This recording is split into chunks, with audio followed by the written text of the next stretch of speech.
I've been driving for Uber for about 4 years now, mostly covering the night shifts in the Seattle area. You get used to the rain, the darkness, and the strange people who need rides at 3 a.m.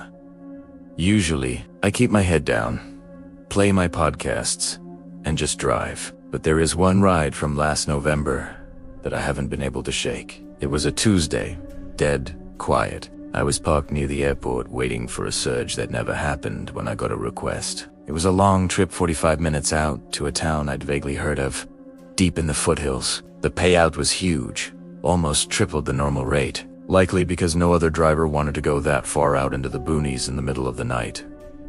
Prima accepted Italiano. The passenger's name was Elias. I pulled up to the pickup spot, which turned out to be the back entrance of a private hospital, not the emergency room, but the service exit near the Morgan loading docks. Elias was standing there in the pouring rain without an umbrella. He was a tall man, wearing a long, dark wool coat that looked soaking wet. He had a small leather duffel bag at his feet. As I unlocked the doors, he threw the bag into the back seat with a heavy thud. It sounded way heavier than clothes sand climbed in. He didn't say hello. He didn't check if I was his driver. He just slammed the door and stared straight ahead. The air in the car instantly changed. It got colder and there was a smell clinging to him, something like antiseptic and wet soil. We started driving. For the first 20 minutes, the only sound was the windshield wipers slapping back and forth. I tried to make conversation, asking him if he worked at the hospital or if he was visiting family. He didn't even blink. He just sat perfectly still, hands folded in his lap. But about halfway through the trip, as we left the highway and started driving down the winding, unlit back roads, he finally spoke. His voice was gravelly, like he hadn't used it in days. He asked, "Do you believe that bad things happen for a reason?" I looked at him in the rearview mirror.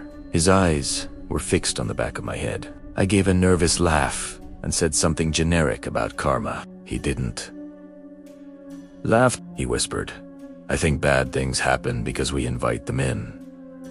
Then he went silent again. The road was getting narrower, surrounded by dense pine trees that blocked out any moonlight. My GPS signal started to flicker, spinning in circles before losing connection entirely. I knew roughly where we were going, but losing the map out here was a nightmare. I asked him if he knew the specific turnoff. He pointed a long, pale finger toward a dirt road that was barely visible in the headlights.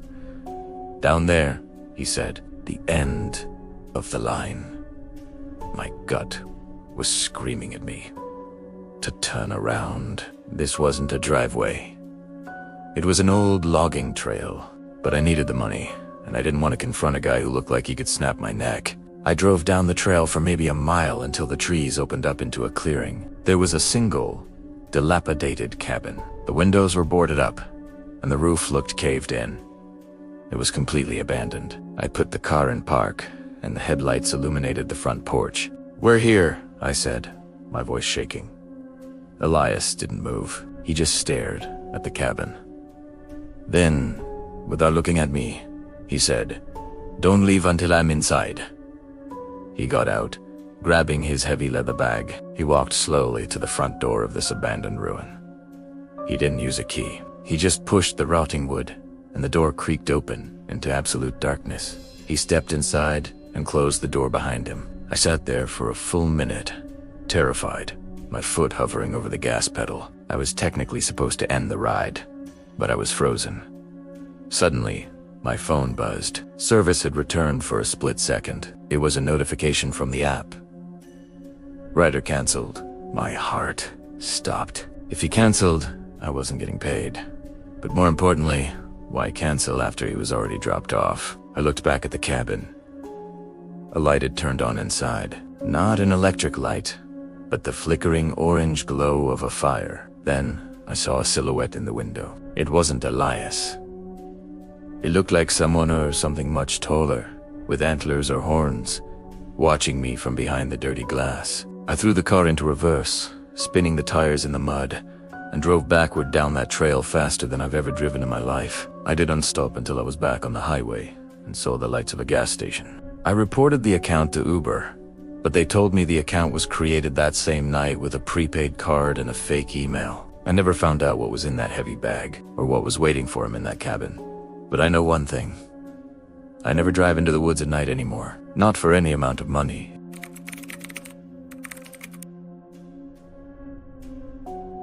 I work for a food delivery service, usually doing the dinner rush in the city. It's safer than rideshare because you don't have strangers in your car. Or at least that's what I told myself. Last summer, I picked up a large order from a steakhouse, about $200 worth of food. The tip was pre-entered as $50, which is insane, so I grabbed it immediately. The drop-off instructions were weirdly specific. Gate code is 4491. Drive to the main house. Leave food on the back patio table. Do not ring doorbell. Baby sleeping? It seemed normal enough. Rich people often have weird requests. The drive took me to a very wealthy, gated community on the outskirts of town. Massive houses, big lawns, high security. I punched in the code. The gate opened, and I drove up the winding driveway to a massive colonial-style mansion. It was huge, but strangely dark. Usually, these houses have landscape lighting or porch lights, but this place was pitch black. The only light came from my car's headlights cutting through the gloom. I grabbed the 2 large paper bags of food and walked around the side of the garage, toward the back, just like the instructions said. The silence was heavy. No crickets, no distant traffic, just the sound of my own shoes crunching on the gravel. I rounded the corner to the backyard, and my flashlight beam hit the patio. It was empty. No table, no chairs, just a vast expanse of concrete and an empty swimming pool filled with dead leaves. I checked the app again. Leave food on the back patio table. There was no table.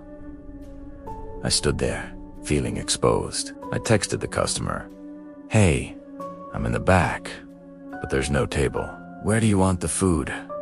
I saw the read receipt pop up instantly. 3 dots appeared, like they were typing. Then they stopped. Then started again. Finally, a message came through. I see you. You're looking in the wrong place. Look up. My blood turned to ice. I slowly tilted my flashlight up toward the second-story windows of the dark house. In the center window, the blinds were pulled apart just a few inches. A pale face was pressed against the glass, smiling. But it wasn't a normal smile. It was too wide, too fixed, and they weren't looking at me. They were looking behind me. He spun around. Standing at the edge of the woods, right at the border of the manicured lawn, was a figure dressed all in black. They were holding something long and metallic, a baseball bat or maybe a crowbar. They weren't moving, just watching me. The person in the window wasn't the customer. They were the bait. Or maybe the person in the window was a victim, and the person in the woods was the one controlling the phone. I didn't wait to figure it out. I dropped the food right there on the concrete and sprinted back to my car. As I scrambled for my keys, I heard the heavy footsteps of someone running on the gravel behind me. I dove into the driver's seat, locked the doors, and slammed on the gas. As my headlights swept across the driveway, I saw the figure from the woods standing right where my car had been parked seconds ago. He swung the metal bat and smashed my taillight as I peeled away. I sped through the neighborhood, terrified the gate wouldn't open. But thankfully the sensor triggered, and I shot out onto the main road. I called the police immediately. They investigated the house and found it was a foreclosure. It had been empty for 2 years. The credit card used for the order was stolen. The police found a sleeping bag and some knives in one of the upstairs bedrooms, suggesting someone had been squatting there, using the app to lure delivery drivers to a secluded spot. I was the first one who actually showed up that night. If I had stayed back there for 10 seconds longer, or if I had tried to find that table, I don't think I would be telling this story today.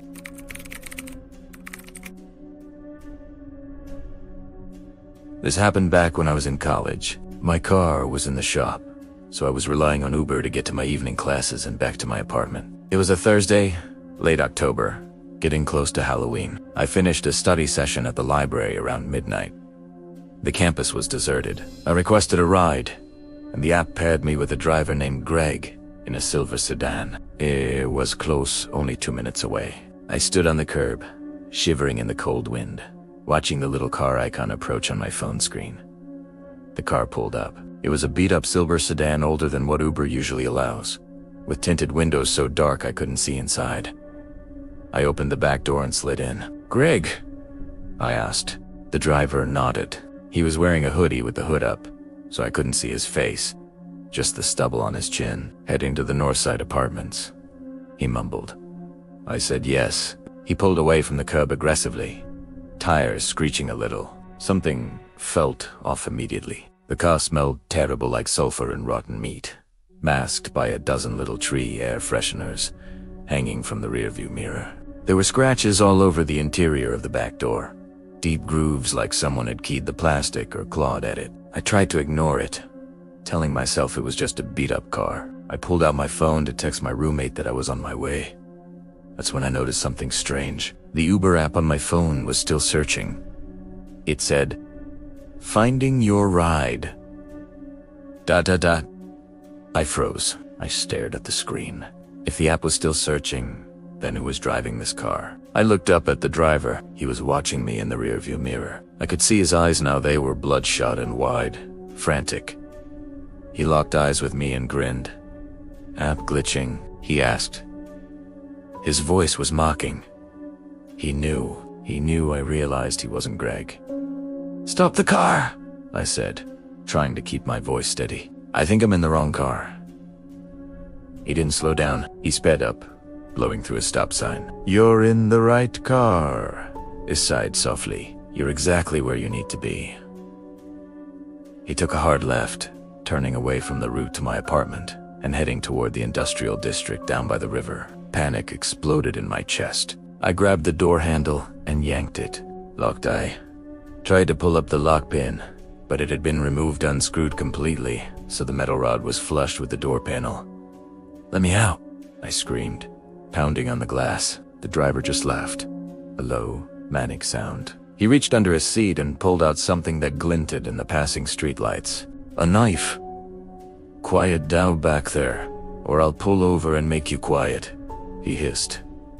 I knew I had seconds to act. We were approaching a red light at a major intersection. He was slowing down just slightly to check for cross traffic, planning to run it. I didn't have a weapon, but I had my heavy backpack filled with textbooks.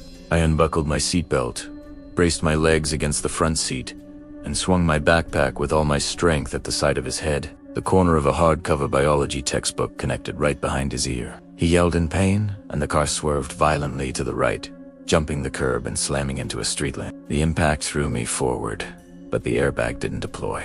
The driver was slumped over the wheel, groaning. I didn't wait to see if he was conscious. I scrambled over the center console, unlocked the front door, and tumbled out onto the pavement. I ran until my lungs burned, all the way to a 24-hour gas station down the block. When the police arrived at the crash site, the car was empty. The driver had fled on foot. But here is the part that haunts me. When they ran the plates on the wrecked sedan, it didn't belong to a Greg.